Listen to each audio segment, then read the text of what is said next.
오늘 저는 여러분과 함께 성경이 말하는 사랑이란 무엇일까요? 라는 제목으로 은혜를 나누기를 원합니다. 본문 말씀으로는 마태복음 22장 34절에서 40절, 그리고 고린도전서 13장 4절에서 7절이 되겠습니다. 사도 바울은 하나님께서 자신에게 주었던 수많은 풍성한 영적인 복을 많이 묵상했습니다. 그리고 하나님께서 그것들을 계시로 사도 바울에게 확증을 시켜주셨습니다. 사도 바울은 이렇게 하나님께서 자신에게 계시로 확증시켜준 수많은 영적인 복들을 자신이 세웠던 교회들에게 편지합니다. 그리고 지금은 그것이 신약 성경의 약 절반을 차지하게 됩니다. 오늘 저는 에베소서 1장을 여러분과 함께 나누기를 먼저 원합니다. 에베소 1장 3절입니다. 찬송하리로다 하나님 곧 우리 주 예수 그리스도의 아버지께서 그리스도 안에서 하늘에 속한 모든 신령한 복을 우리에게 주셨다고 합니다. 우리는 누군가요? 사도 바울과 예수님을 믿는 성도들이죠. 이때 이렇게 이야기합니다. 하늘에 속한 모든 신령한 복을 우리는 받았다는 것입니다. 그러면서 사도 바울이 연이어서 하나님께서 우리에게 하늘에 속한 모든 영적인 복을 주신 목적이 무엇인가를 말씀하고 있습니다. 바로 그것이 연이어 있는 에베소 1장 4절에서 5절입니다. 하나님께서 우리를 택하사 우리로 사랑 안에서 그 앞에 거룩하고 흠이 없게 하시려고. 거룩하다, 홀리하다는 말은 무슨 말인가요? 홀리하다는 말은 흔히 있는 것으로부터서 구별되어 있다는 것입니다. 우리들은 하나님 아버지를 아버지로 모시지 않고 예수님을 구주로 모시지 않는 수많은 사람들로부터서 구분되어 있는 사람들입니다. 그래서 이런 거룩하고 흠이 없는, 영어로 보면 blameless입니다. 나무랄 것이 없는 그런 자가 되게 하시려고 우리를 택하셨다는 것입니다. 그러면서 연이어 5절에서 다시 이야기합니다. 우리를 예정하사 예수 그리스도로 말미암아 자기의 아들들이 되게 하셨다는 것입니다. 영적인 복을 주심으로 말미암아 우리가 하나님의 아들들이 되게 하시려고. 다시 말해서 무슨 말인가요? 우리가 하나님 앞에 섰을 때 나중에 우리는 모두 예수님 앞에서 심판대 앞에 설 것입니다.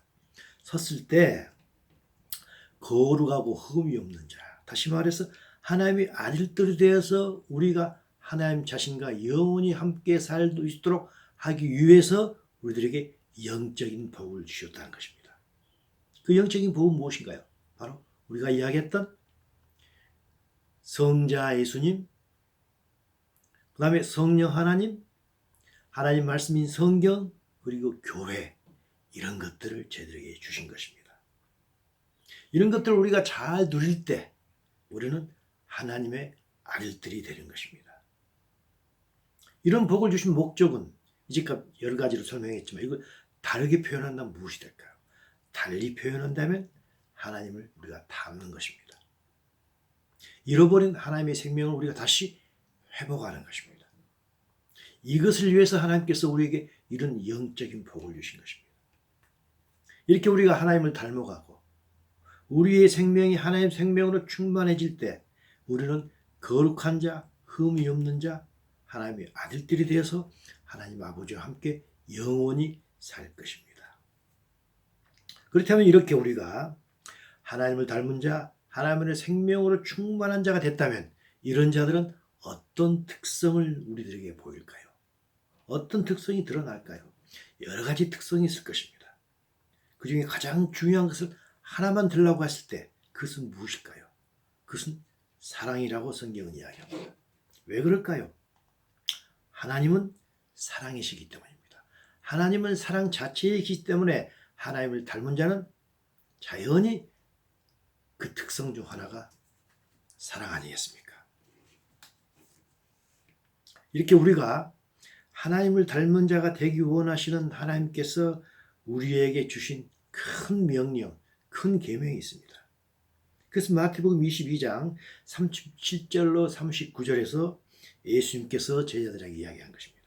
예수님께서 이르시되 내 마음을 다하고 목숨을 다하고 뜻을 다하여 주의 너의 하나님을 사랑하라.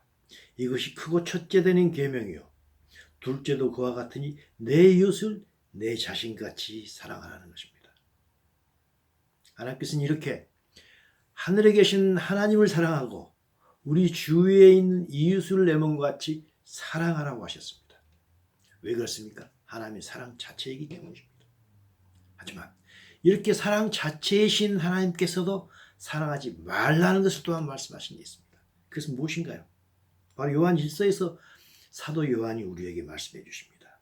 이 세상이나 이 세상에 있는 것들을 사랑하지 말라고 했습니다. 누구든지 세상을 사랑하면 아버지의 사랑이 그 안에 있지 않다는 것입니다. 무슨 말인가요? 이 세상을 사랑하게 되면 우리가 하나님 아버지를 사랑할 수가 없다는 것입니다. 하지만 우리는 어땠습니까? 예수님을 알기 전에 우리는 이 세상을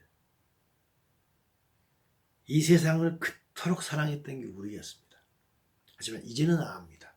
이 세상은 하나님을 대적하는 사탄이 사로잡고 있는 것이 이 세상이라는 것을 우리는 이제 알았습니다. 그래서 우리는 더 이상 이 세상을 사랑하지 않기를 원하고 있습니다. 하나님께서는 절대로 회색 지대가 없습니다. 하나님께서는 피아가 분명하신 것입니다. 그런데 저는 그렇습니다. 저는 이 계명, 하나님을 사랑하고 이웃을 사랑하라는 계명을 들었을 때 사실 마음이 편치가 않습니다. 매우 불편합니다. 왜 그럴까요? 저는 하나님을 사랑할 수 없는 존재라고 생각하기 때문입니다. 저는 내 이웃을 내 몸같이 사랑할 수 없다라고 생각하기 때문입니다. 그래서 항상 답답하고 이 두 가지 명령을 들을 때 항상 마음이 답답하고 막막합니다. 아주 불편합니다. 우리 이렇게 타락한 죄인이며 하나님에 비해서는 너무 하찮은 존재이지만 하나님께서는 너무 크시고 거룩하신데 타락한 우리 인간이 그 크신 하나님을 어떻게 사랑할 수 있겠습니까? 그리고 이런 우리 타락하고 죄인인 인간이 다른 사람 역시 타락하고 죄인인 그 이웃을 우리가 어떻게 사랑할 수 있겠습니까? 불가능하다는 생각이 들지 않습니까? 그러나 성경은 어떻게 말씀하시나요? 둘 다 가능하다고 이야기합니다. 그리고 그 방법을 우리에게 알려주고 계십니다. 첫째입니다. 하나님 사랑입니다. 우리가 어떻게 이 하찮은 존재, 타락한 존재가 어떻게 거룩하신 하나님, 어디 크신 하나님을 사랑할 수 있겠습니까? 하지만 우리는 교회에서 하나님을 사랑한다고 고백합니다. 때로는 울면서 콧물을 흘리면서까지 하나님께 하나님 나는 하나님을 사랑합니다고 고백을 합니다. 감정에 북받쳐서 때로는 감정에 북받쳐서 울면서 소리 지르면서 하나님께 사랑한다고 고백을 하기도 합니다. 당연한 것이지요. 하나님께서 예수 그리스도를 이 땅에 보내시고 계속해서 우리를 계속 참아주고 계시는 그 하나님을 생각할 때 우리는 하나님께 대한 사랑을 고백하지 않을 수가 없는 것입니다. 이건 매우 선한 것입니다. 하지만 하나님께서는 우리에게 뭐라고 말씀하십니까? 애야, 네가 나를 사랑한다고 고백하지만 내가 정작 듣고 싶은 것은 그것이 아니다 라고 말씀하신다는 것입니다. 요한 1서 5장 3절입니다. 하나님을 사랑하는 이것이니 우리가 그의 계명들을 지키는 것이라 했습니다. 우리가 하나님을 사랑하는 증거는 하나님의 계명을 지킨다는 것입니다. 그리고 그 계명들은 결코 무거운 것이 아니라고 했습니다. 우리가 하나님을 사랑하기 때문에 하나님께서 우리에게 주신 계명이 하나님을 사랑하기 때문에 결코 무겁지가 않다는 것입니다. 우리가 하나님을 사랑한다면 그 계명을 지키는 것이며 그 계명이 별로 그렇게 무겁게 느껴지지 않는다는 것입니다. 왜 그럴까요? 이것은 마치 이것과 같습니다. 우리가 아내와 결혼합니다. 사랑하는 아내와 결혼합니다. 아내가 임신을 해서 입덧을 한다면 그리고 한 겨울철에 여름에 먹는 수박이 먹고 싶다면 우리는 어떻게 합니까? 우리는 직장에 출근했다가 퇴근할 때 아내의 마음을, 아내의 그 이야기했던 말을 기억합니다. 왜 그렇습니까? 사랑하기 때문에. 기억해서 퇴근해서 슈퍼에 들립니다. 슈퍼에 들려가지고 향해라도 수박이 있나 없나 기웃거리게 됩니다. 사랑하는 아내의 마음은, 사랑하는 아내의 말은 우리에게 별로 무겁게 다가오지 않기 때문입니다. 하지만 하나님의 말씀을 지키지 않으면서도 우리가 하나님을 사랑합니다, 사랑합니다 고백한다면 그것은 하나님께서 무엇이라 할까요? 너 거짓이다. 너는, 이것은 너의 감성적이고 감정적인 사랑이지, 일시적인 사랑의 고백이지 결코 저 깊은 곳에서 나오는 내가 원하는 사랑은 아니다 라고 하나님께서 생각하는 것입니다. 그렇다면 우리가 하나님의 계명을 지킬 때 우리가 하나님을 사랑한다고 했는데, 그렇다면 그 하나님의 계명은 무엇일까요? 바로 요한일서 3장 23절에서 하나님의 계명을 우리에게 말씀해 주고 계십니다. 그의 계명은 이것이니 곧 그의 아들 예수 그리스도의 이름을 믿고, 예수님의 이름을 믿는다는 것입니다. 빌리브가 아니고 영어로 보면 빌리브 인으로 되어 있습니다. 그가 우리에게 주신 계명대로 서로 사랑하는 것, 이것이 하나님께서 우리에게 주신 계명이라는 것입니다. 그러면서 이렇게 말씀하십니다. 요한복음 14장 23절에서 이 말씀을 하십니다. 사람이 나를 사랑하면 내 말을 지키리니 내 아버지께서 그를 사랑하실 것이요 우리가 그에게 가서 거처를 그와 함께 하신다고 했습니다. 무슨 말인가요? 요한복음 14장은 예수님께서 다시 이 땅에 오신다는 것입니다. 다시 오셔서 우리를 하느님의 나라로 데려가신다는 이야기입니다. 그래서 누구를 데려가신다는 말인가요? 예수님을 사랑해서 예수님의 말씀을 지키는 자를 데려간다는 것입니다. 그리고 연이어서 이렇게 이야기하십니다. 요한복음 14장 23절에서 이 말씀하신 후에 24절에서 이렇게 말씀하십니다. 나를 사랑하지 아니하는 자는 내 말을 지키지 아니한다고 했던 것입니다. 예수님의 말씀을 지키지 않으면서도 예수님을 사랑한다고 제 아무리 고백한다 할지라도 예수님께서는 절대 속지 않을 것입니다. 그리고 이들에게는 하나님의 나라가 허락되지 않을 것입니다. 매우 진지한 이야기입니다. 매우 시리어스한 내용인 것입니다. 우리가 요한복음 보게 되면 요한복음은 21장으로 되어 있는데 요한복음 20장의 마지막 구절은 요한복음 20장 31절에서 이렇게 끝맺음을 맺습니다.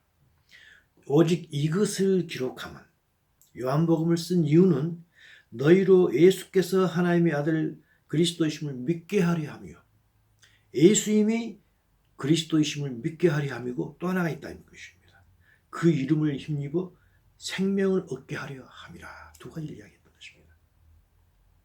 예수님을 믿게 하고 믿음으로 말미암아 하나님의 생명을 믿게 하기 위해서 요한복음을 기록했다는 그 이야기입니다.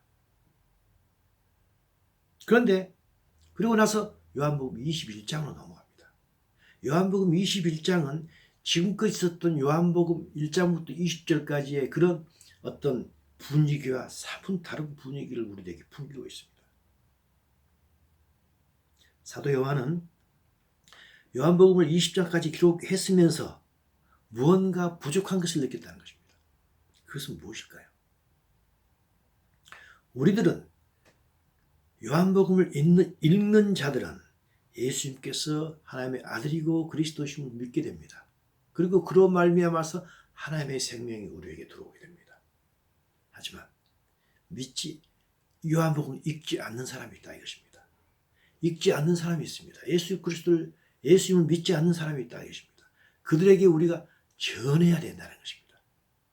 그때 전할 때 무슨 마음을 가지고 어떤 태도를 가지고 전할 것인가 하는 게 21장에 있다는 것입니다. 그것은 바로 사랑, 아가페 사랑을 통해서 이웃에게 전하라는 것입니다. 자, 그래서 요한복음 21장을 한번 보도록 하겠습니다. 21장에서 예수님께서는 베드로를 부르십니다. 바로 요한복음 21장 15절입니다. 예수께서 시몬 베드로에게 이르되 요한의 아들 시몬아 내가 이 사람들보다 너를 더 사랑하느냐 하셨습니다. 예수님께서는 베드로를 부르실 때 베드로라고 이야기하지 않고 시몬이라고 이야기했습니다. 그것도 요한의 아들 시몬이라고 했습니다. 막 태어날 때 부모로부터 받았던 그 이름을 기억해내 그 이름을 불렀던 것입니다. 시온의 의미는 무엇인가요? 시온의 의미는 흔들리는 갈대를 이야기합니다. 베드로의 의미는 무엇인가요? 베드로의 의미는 절대로 흔들리지 않는 굳건한 반석을 이야기합니다. 예수님께서 처음 베드로를 만났을 때 이런 이야기를 했습니다. 요한복음 1장 42절입니다. 예수께서 시몬 베드로에게 이르시되 요한의 아들 시몬아, 예수께서 보시고 이르시되 내가 요한의 아들 시몬이니 장차 게바라 하리라 하셨습니다. 이때 게바는 베드로라는 것입니다. 예수께서 생각하셨던 것입니다. 내가 처음 만난 이 베드로는 시몬인데 나중에는 게바, 즉 베드로가 되리라 라고 그에게 약속했던 것입니다.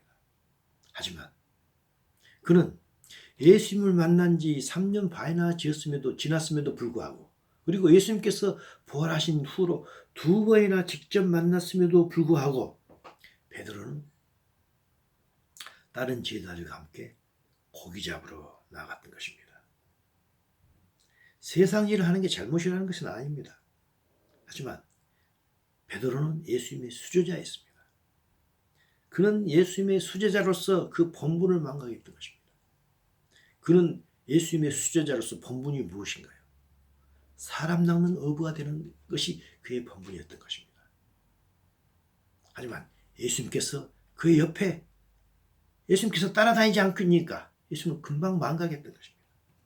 그래서 그는 사람 낚는 어부와 고기 잡는 어부 사이에서 왔다 갔다 갈대처럼 흔들렸던 것입니다. 그때뿐이 아닙니다. 사실은 그동안 어떻게 보면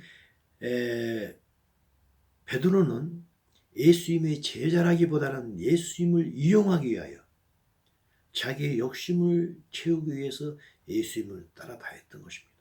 그 증거가 여기에 있습니다. 사도행전 1장 3절입니다. 그가 또한 고난받으신 후에 그들에게 확실한 많은 증거로 친히 살아계심을 나타내서 40일 동안 그들에게 보이시면서 하나님 나라의 일을 말씀하셨습니다. 예수님께서는 이 땅에 살아계셨을 때뿐만 아니라 죽고 부활하시고 나서 40일 동안 계시면서도 과거에 말씀하셨던 하나님 나라의 일에 대해서 계속해서 말씀하셨던 것입니다. 그런데 사도행전 1장 6절을 보게 되면 제자들의 관심은 어디 있었나요? 그들이 모였을 때 예수께 여쭈어 이르되 주께서 이스라엘 나라를 회복하심이 이때니까 라고 했습니다. 예수님께서는 하나님 나라의 일에 대해서 관심이 많으셨고 하나님 나라를 계속해서 전하시러 제자들을 모으셨지만 제자들은 하나님 나라가 아닌 이스라엘의 나라, 이 세상의 일에 대해서 훨씬 관심이 많았던 것입니다. 특히 베드로는 한때는 뭐라고 했습니까? 주는 그리스도시요 살아계신 하나님의 아들이라고까지 고백했지 않습니까? 그 베드로마저 실제에 있어서 그의 관심은 예수님의 관심과 너무 동떨어져 있던 것입니다. 너무너무 자주 흔들렸던 것입니다. 어찌 보면 이것이 저희들의 모습이 아닌지도 모릅니다. 우리 역시 하나님 나라와 이 세상의 나라 사이에서 자주 흔들리는 갈대가 될 수도 있다고 생각합니다. 어떻습니까? 여러분과 저희는 아직도 흔들리는 시몬인가요? 아직은 아니면은 절대 흔들리지 않는 반석인 베드로일까요? 예수님께서는 베드로를 꾸짖는 의미로 너는 아직도 흔들리는 갈대라 시몬이라고 불렀던 것입니다. 베드로가 예수님을 따라다닐 때 다녔던 잘못된 동기를 기억나게 하셨던 것입니다. 베드로가 스스로가 자기 자신이 어떤 사람인지 자기 자신의 정체성을 다시 깨닫게 해주기 위해서 예수님께서는 그를 시몬의 아들, 요한의 아들 베드로라고 불렀던 것입니다.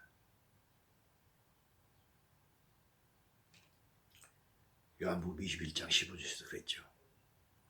요한의 아들 시몬아 네가 이 사람보다 나를 더 사랑하느냐라고 물었던 것입니다. 그러니까 베드로가 뭐라고 합니까? 베드로가 21장 15절 후반부에서 내가 주님을 사랑하신 줄 주님께서 아시나이다 라고 했습니다. 예수님께서는 네가 나를 아가페 사랑하느냐고 물어봤습니다. 하지만 베드로는 뭐라고 했습니까? 나는 필레오 사랑하는 줄 주님께서 알고 계시지 않습니까? 라고 이야기했습니다. 자기의 속마음을 그대로 드러냈던 것입니다.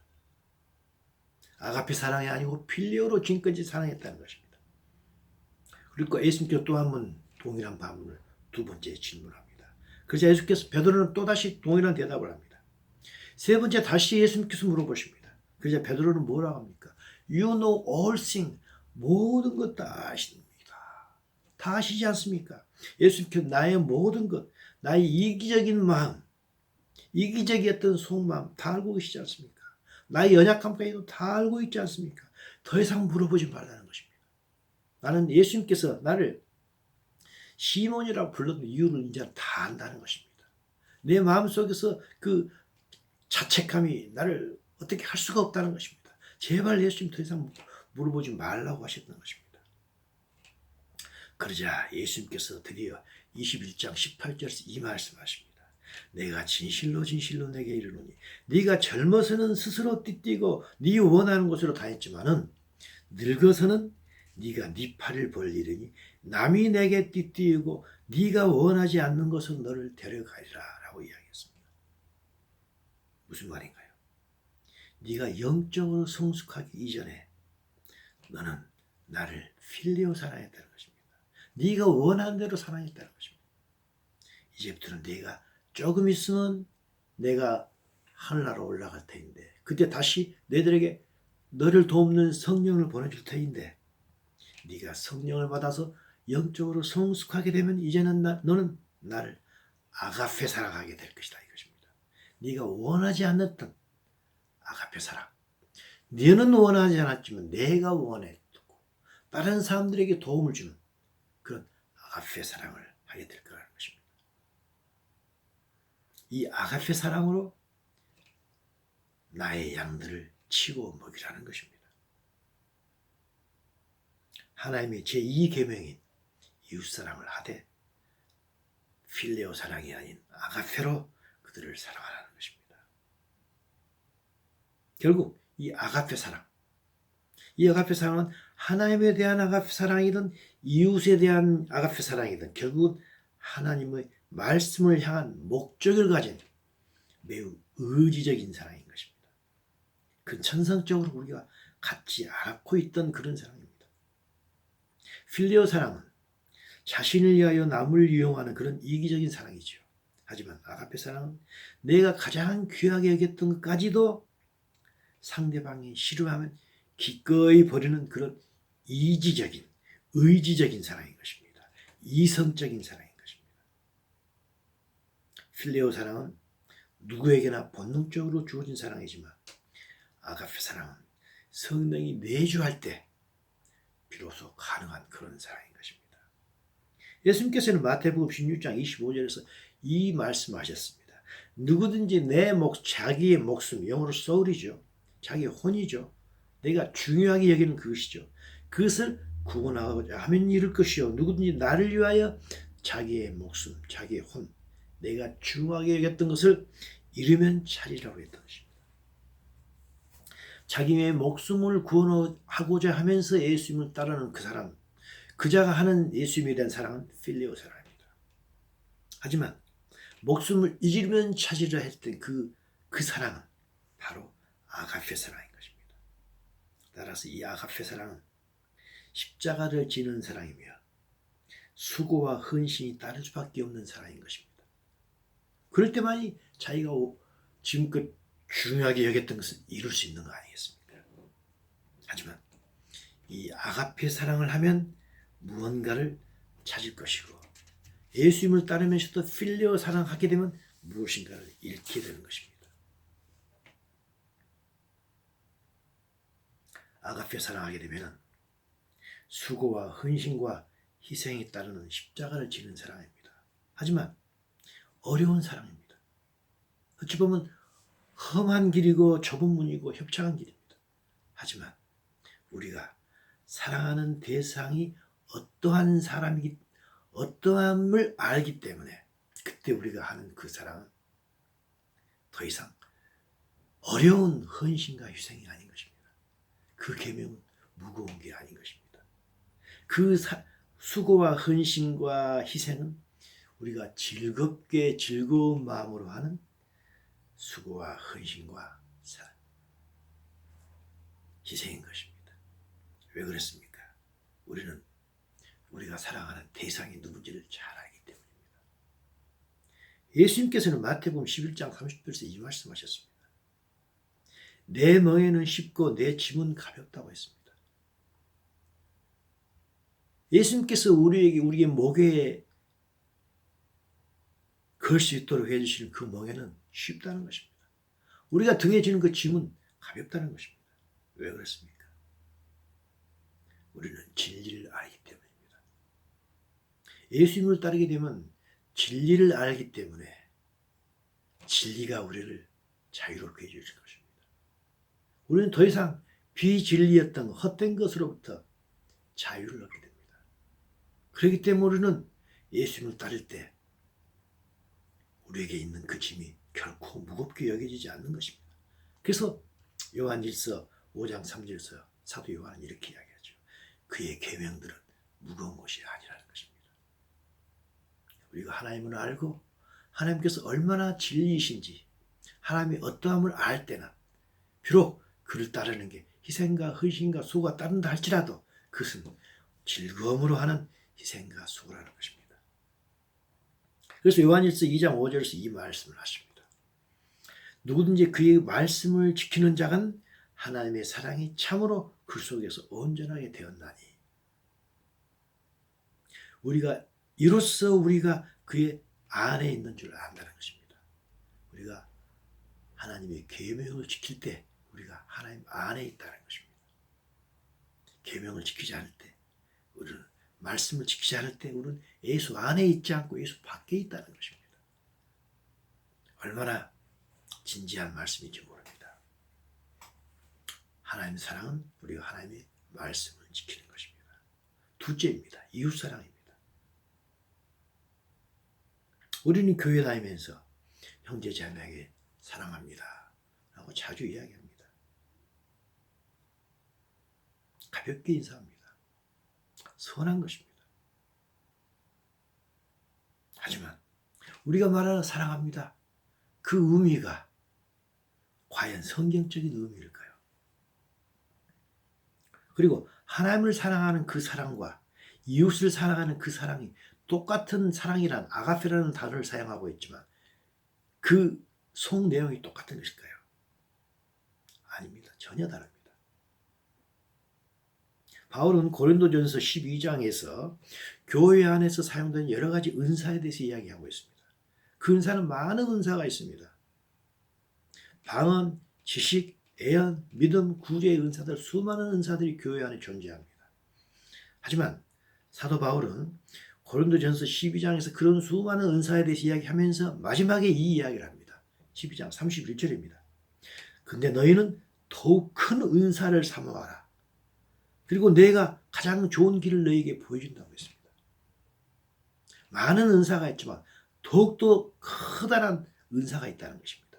그것이 무엇인가요? 바로 고린도전서 13장에 나와 있는 사랑이라는 것입니다. 거기서 그 말씀하십니다. 이 사랑이 없으면 너희가 아무리 방언하고 지식을 하고 애언하고 믿음 구제가 있다 할지라도 그것은 아무것도 아니라는 것입니다. nothing이라는 것입니다. 그러면 사랑이 무엇인가 하면서 사랑에 대해서 이야기합니다. 제일 처음에 말씀하시는 게 사랑은 오래 참고로 시작했습니다. 영어로 patient입니다. 사랑은 오래 참다는 것입니다. 속에서 부글부글 끓어오는 것을 오랫동안 참는다는 것입니다. 지금 한 대 쥐어받고 싶지만 참는다는 것입니다. 또 이야기합니다. Not easily angered. 쉽게 화내지 않는다는 것입니다. 사랑에는 부글부글 끓어오는 것을 오랫동안 참고 화낼 일을 화내지 않는다는 것입니다. 그러면서 이게 어떻게 가능한지에 대해서 13장 7절에서 이야기하고 있습니다. 영어로 보면 이렇게 되어 있습니다. It always protects, always trusts, always hope, and always persevere라고 했습니다. 무슨 말인가요? 우리가 참아낼 때 어떻게 해서 참아낼 수 있는가 그 방법을 이야기하고 있는 것입니다. Always trust, 믿고 바라해주고 참다겠습니다. 무엇을 믿는 것입니까? 상대방이 하나님의 아들로서 더 성숙해질 것을 트러스트 믿는다는 것입니다. 하나님의 아들로서 성숙해질 것을 호프 바란다는 것입니다. 그러기 위해서 그 사람을 프로텍트 보호해 준다는 것입니다. 그것을 바라면서 persevere 꾸준하게 인내한다는 것입니다. 그럴 때 우리는 부글부글 끓어오르는 화를 참아낼 수 있다는 것입니다. 오래 참을 수 있다는 것입니다. 따라서 성경에서 말하는 이웃사랑이란 무엇인가요? 하나님에 대한 사랑과 같이 매우 의지적으로 결단하는 사랑인 것입니다. 하나님의 사랑은 우리가 하나님의 말씀을 지키도록 의지를 가지고 결단하는 사랑입니다. 이웃사랑은 마찬가지로 그 이웃이 하나님의 자녀답게 성숙할 것을 바라보고 지금 참아내는 것입니다. 이것이 바로 이웃사랑인 것입니다. 과거에 어렸던 자기를 기억하면서 상대방을 바라보는 것입니다. 이런 이웃사랑을 했던 사람이 있습니다. 바로 부모님이십니다. 부모님께서 이미 우리를 육신의 부모님이시죠.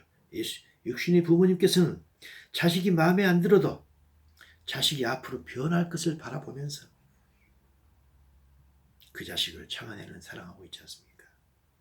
그러나 육신의 부모보다도 훨씬 뛰어넘는 사랑을 했던 분이 계십니다. 누군가요? 바로 영의 아버지이십니다. 하나님 아버지이십니다. 하나님 아버지께서는 예수님을 주셨습니다. 자기의 독생자 예수님을 주셔서 우리의 죄인의 죄를 용서하십니다. 십자가에서 흘리신 예수님의 피를 우리 죄 사함의 피로 믿을 때 하나님께서는 우리를 의롭다고 해주십니다.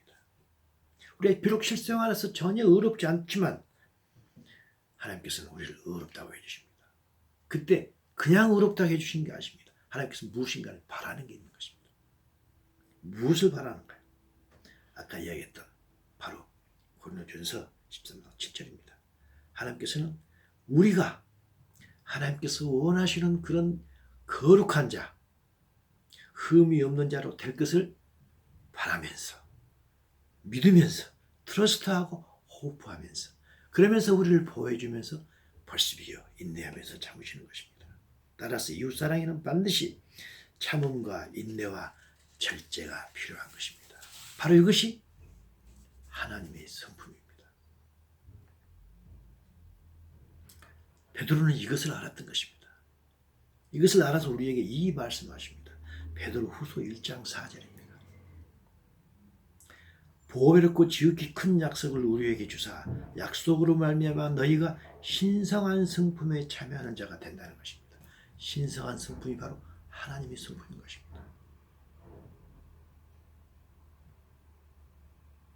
이런 신성한 성품은 하나님께서 우리에게 주신 영적인 복인 성령을 따르는 노력과 의지와 결단이 필요했을 때 우리는 이런 하나님의 성품에 참여할 수 있게 되는 것 아니겠습니까?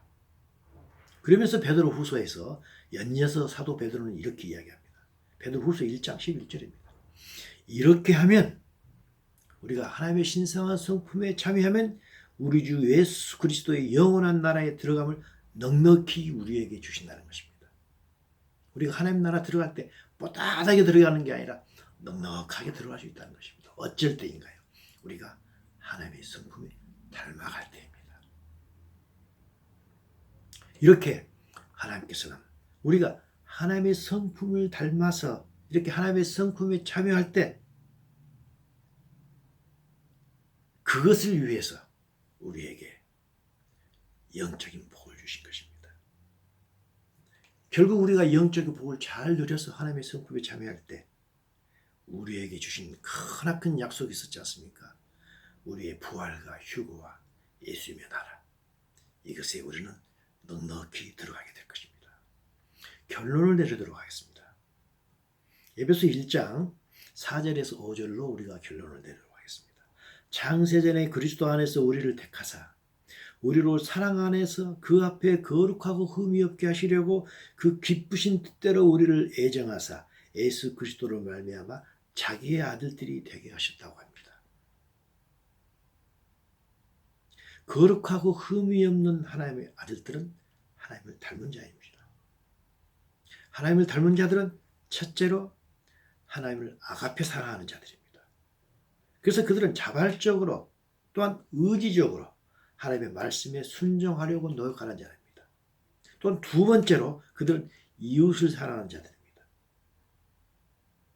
나뿐 아니라 이웃들 역시 하나님의 아들들이 되기를 바라면서 그들이 모든 약점과 결정과 연약함을 참아주고 인내하는 그런 자들이 하나님을 닮은 자들인 것입니다. 그러나 이런 하나님 사랑과 이웃을 사랑하는 그 사랑은 천연적인 우리 안에는 전혀 없었던 사랑입니다. 오직 성령 안에서만 가능한 것입니다. 사도 바울은 로마서 8장 4절을 통해서 이렇게 이야기합니다. 육신을 따르지 않고 그 영을 따라 행하는 우리에게 율법의 요구가 이루어진다는 것입니다. 예수님께서 우리에게 두 율법을 주셨습니다. 이웃사랑과 하나님 사랑이라는 율법을 주셨습니다. 그 율법이 무엇으로 이루어진다는 것입니다. 영을 따라 행할 때만 이루어진다는 것입니다. 우리의 육신, 우리 천연적인 자아로는 절대 이루어지지 않는다는 것입니다. 그래서 하나님께서 우리에게 영을 주신 것입니다. 그 영이 우리 안에 들어와 있습니다. 그 영께서 우리를 계속해서 인도하고 계십니다. 우리가 그 영을 따르려고 하는 결단하는 노력과 의지와 우리의 결단의 성품이 있을 때 우리는 하나님께서 우리에게 주신 두 계명을 성취하게 될 것입니다. 그러면서 마지막으로 사도 바울은 로마서 8장 14절에서 이렇게 결론을 맺습니다. 하나님의 영으로 인도함을 받는 자들이 곧 하나님의 아들이라는 것입니다. 하나님께서는 우리가 하나님의 아들들이 되게 하기 위해서 수많은 영적인 복을 주셨습니다. 결론을 이렇게 내리고 있는 것입니다. 하나님의 영으로 인도함을 받는 자들이 하나님의 아들이라는 것입니다. 우리 모두는 지금 이 세상에서는 하나님을 닮아서 하나님의 영으로, 하나님의 생명으로 우리가 이 세상의 삶을 우리가 살아갈 것입니다. 그럴 때 우리는 하나님의 아들이 되는 것입니다. 하지만 예수님 오실 때 우리는 하나님의 아들이라면 그때 부활되고 휴거되어서 하나님 아버지의 나라에 들어가서 하나님과 함께 거처를 정하고 모두가 살아가게 될 것입니다. 이 메시지 듣는 우리 모두들은 이런 소망을 가지고 하루하루를 살아가는 하나님을 닮은 하나님의 아들들이 되기를 간절히